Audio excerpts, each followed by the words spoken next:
সব পক্ষের সঙ্গে আলোচনা করে গণমাধ্যম সংস্কার কমিশন ঘোষণা করা হবে জানালেন তথ্য ও সম্প্রচার উপদেষ্টা নাহিদ। সাবেক মুখ্য সচিব ও সাবেক এনবিআর চেয়ারম্যান নজিবুর রহমান গ্রেফতার। দিল্লিতে অবস্থান করছেন আলোচিত পুলিশ কর্মকর্তা সাবেক এসবি প্রধান মনিরুল ইসলাম। এবং সারা দেশে ৩১,৫০০-এর বেশি পূজা মণ্ডপে এবার পূজা উদযাপন করা হবে। পূজা মণ্ডপে কোনো ধরনের বিশৃঙ্খলা করার সুযোগ নেই জানালেন আইজিপি মইনুল ইসলাম। অভিনন্দন ভোরের পাতা প্রাইম নিউজে, সাথে আছি দিলরুবা তন্নি। শুনছিলেন সংবাদ শিরোনাম, এবার বিস্তারিত। তথ্য ও সম্প্রচার উপদেষ্টা নাহিদ ইসলাম বলেছেন, সব পক্ষের সঙ্গে আলোচনা করে পরামর্শের ভিত্তিতে গণমাধ্যম সংস্কার কমিশন ঘোষণা করা হবে।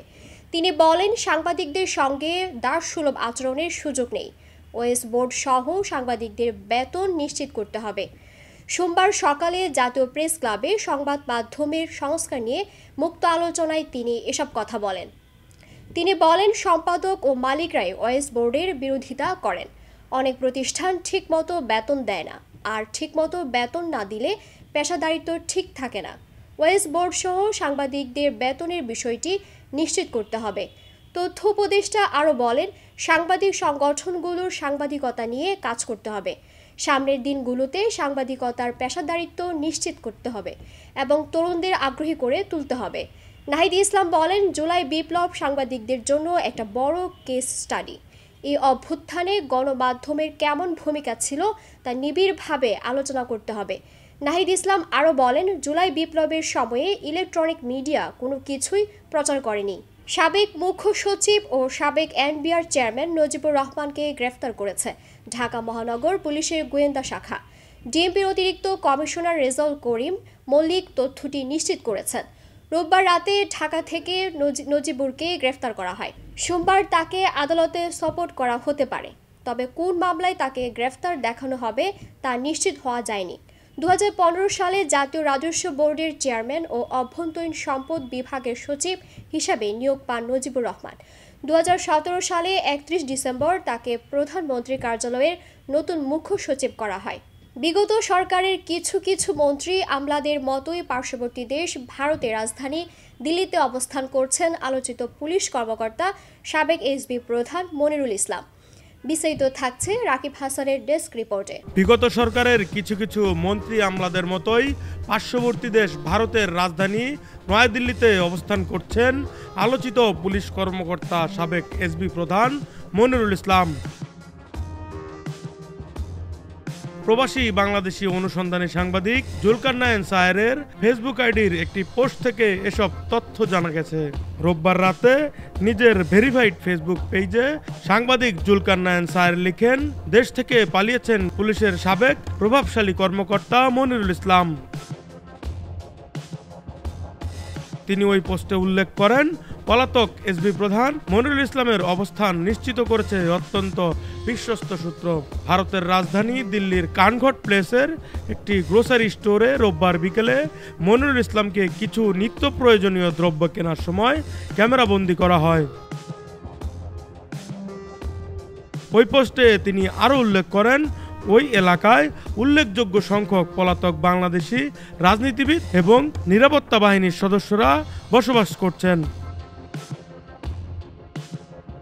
ভারতীয় হাইকমিশনের দৃষ্টি আকর্ষণ করে তিনি লিখেন, বন্ধুপ্রতিম দেশ হিসেবে ভারত সরকারের উচিত অনতিবিলম্বে এদের খুঁজে বের করে বাংলাদেশের যথাযথ কর্তৃপক্ষের কাছে হস্তান্তর করা। ডেস্ক রিপোর্ট, ভোরের পাতা। ঢাকা সহ দেশের ৪ জেলার উপর দিয়ে সকালের মধ্যে ঘন্টায় সর্বোচ্চ ৬০ কিলোমিটার বেগের ঝড়ের আভাস দিয়েছে আবহাওয়া অধিদপ্তর। এসব এলাকার নদী বন্দরগুলোকে ১ নম্বর সতর্ক সংকেত দেখাতে বলা হয়েছে। সোমবার সকালে ৯টা পর্যন্ত দেশের নদী বন্দরগুলোর জন্য দেওয়া পূর্বাভাসে এ তথ্য জানানো হয়েছে। বিজ্ঞপ্তিতে বলা হয়, টাঙ্গাইল, ময়মনসিংহ, ঢাকা ও সিলেটের উপর দিয়ে দক্ষিণ অথবা দক্ষিণ পশ্চিম দিক থেকে ঘন্টায় ৪৫ থেকে ৬০ কিলোমিটার বেগে অস্থায়ীভাবে দমকা অথবা ঝড়ো হাওয়া সহ বৃষ্টি অথবা বজ্রবৃষ্টি হতে পারে। এসব এলাকার নদী বন্দরগুলোর 1 নম্বর সতর্ক সংকেত দেখাতে বলা হয়েছে। আবহাওয়া অফিস থেকে জানায়, সন্ধ্যা থেকে আগামী 24 ঘন্টায় রংপুর, রাজশাহী, ময়মনসিংহ, খুলনা, বরিশাল ও সিলেট বিভাগের অনেক জায়গায় এবং ঢাকা ও চট্টগ্রাম বিভাগের কিছু কিছু জায়গায় অস্থায়ীভাবে দমকা হাওয়া সহ হালকা থেকে মাঝারি ধরনের বৃষ্টি বা বজ্রসহ বৃষ্টি হতে পারে। সেই সঙ্গে দেশের কোথাও কোথাও মাঝারি ধরনের ভারী বর্ষণ হতে পারে। সারা দেশে দিন এবং রাতের তাপমাত্রা প্রায় অপরিবর্তিত থাকতে পারে। সারা দেশে এবার কম বেশি 31,500-এর বেশি পূজা মণ্ডপে পূজা উদযাপন করা হবে। এসব মণ্ডপে কোনো ধরনের বিশৃঙ্খলা করার সুযোগ নেই। পূজা মণ্ডপে নিরাপত্তা নিশ্চিত করতে প্রতিটি উপজেলা, জেলা ও পুলিশ হেডকোয়ার্টারে কন্ট্রোল রুম চালু করা হয়েছে বলে জানিয়েছেন inspector general of police Mohammad Moinul Islam. সোমবার দুপুরে রাজধানীর ঢাকেশ্বরী মন্দিরে শারদীয় দুর্গাপূজার নিরাপত্তা ব্যবস্থা পরিদর্শন শেষে সাংবাদিকদের সঙ্গে এসব কথা বলেন তিনি। মইনুল ইসলাম বলেন, এবার প্রায় 31,500 পূজা মণ্ডপে পূজা উদযাপন হবে। এসব পূজা মণ্ডপে অন্য আইন শৃঙ্খলা বাহিনীর সার্বিক নিরাপত্তা নিশ্চিত করেছে। পূজার আগে আমরা প্রতিটি জায়গায় টহল বাড়িয়েছি। ইতোমধ্যে আনসার ও ভিডিপি মোতায়েন করা হয়েছে। বুধন এবং ষষ্ঠী পূজা থেকে সকল পূজা মণ্ডপে আনসার ও ভিডিপি দায়িত্ব পালন করবে। এছাড়া সশস্ত্র বাহিনীর সদস্য মোতায়েন আছে, তারাও পূজার দায়িত্ব পালন করবেন। আমাদের মোবাইল টিম ও স্ট্রাইকিং ফোর্স সবসময় কাছাকাছি দূরত্বে থাকবে। আনসার বাহিনীর সঙ্গে ভলান্টিয়ার রয়েছে, তারাও কাজ করবে। এতে করে কোনো ধরনের বিশৃঙ্খলা বা অপতৎপরতার সুযোগ নেই। এবার আন্তর্জাতিক সংবাদ।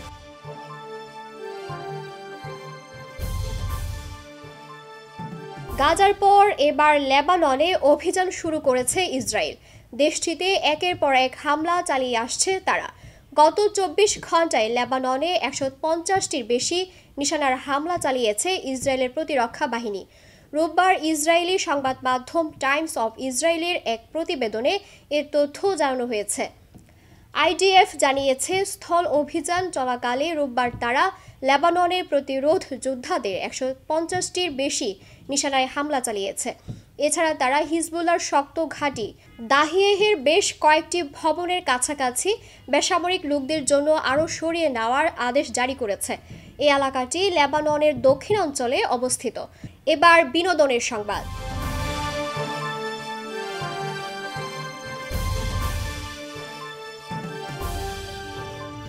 এবার নতুন পরিচয়ে হাজির হচ্ছেন ঢাকাই সিনেমার জনপ্রিয় অভিনেত্রী অপু বিশ্বাস। নিজের ইউটিউব চ্যানেলে উপস্থাপিকার ভূমিকায় অনুষ্ঠান সঞ্চালনা করবেন তিনি। বিস্তারিত থাকছে ডেস্ক রিপোর্টে। এবার নতুন পরিচয়ে হাজির হচ্ছেন ঢাকাই সিনেমার জনপ্রিয় অভিনেত্রী অপু বিশ্বাস। নিজের ইউটিউব চ্যানেলে উপস্থাপকের ভূমিকায় অনুষ্ঠান সঞ্চালনা করবেন তিনি। সম্প্রতি নিজের ইউটিউব চ্যানেলের জন্য বেশ কিছু প্রোগ্রাম নির্মাণ করার পরিকল্পনা সাজিয়েছেন এই নায়িকা, যেখানে গণমাধ্যম কর্মী থেকে শুরু করে শোবিজ অঙ্গনের তারকাদের নিয়ে আসবেন। উপস্থাপকের চেয়ারে বসে একের পর এক প্রশ্ন করে তাদের উত্তর জানার চেষ্টা করবেন এই অভিনেত্রী। বিষয়টি নিশ্চিত করে অপু বিশ্বাস বলেন, এতদিন যারা আমাকে প্রশ্ন করেছেন, এবার আমি তাদের প্রশ্ন করব। এটা নতুন ধরনের এক অভিজ্ঞতা। আমার নিজস্ব ইউটিউব চ্যানেলে একটি করে পর্ব প্রকাশ হতে থাকবে। এক নতুন পরিচয়ে হাজির হচ্ছি আমি, তাই আমার নিজেরও এক ধরনের নার্ভাসনেস ও কৌতূহল তৈরি হচ্ছে। ইতোমধ্যে রাজধানীর মিরপুর DOHS এর একটি স্টুডিওতে প্রথম ধাপের সব পর্বের শুটিং সম্পন্ন হয়েছে। খুব শিগগিরই অপু বিশ্বাসের ইউটিউব চ্যানেলে এসব প্রকাশ হবে, যেখানে দর্শকরা দেখতে পাবেন অপু বিশ্বাসকে নতুন পরিচয়ে। ভোরের বাতা। এবার খেলাধুলার সংবাদ। রবার্ট লেভানদোভস্কির অসাধারণ হ্যাট্রিকের উপর ভর করে বার্সেলোনার রোববার আলাভেসের বিপক্ষে 3-0 গোলের জয় তুলে নিয়েছে। এই জয়ে বার্সেলোনা লা লিগার শীর্ষে নিজেদের অবস্থান আরও শক্তিশালী করেছে। আর লেভানদোভস্কি দুর্দান্ত গোল মেশিন হিসাবে নিজের নাম আবারও মনে করিয়ে দিলেন।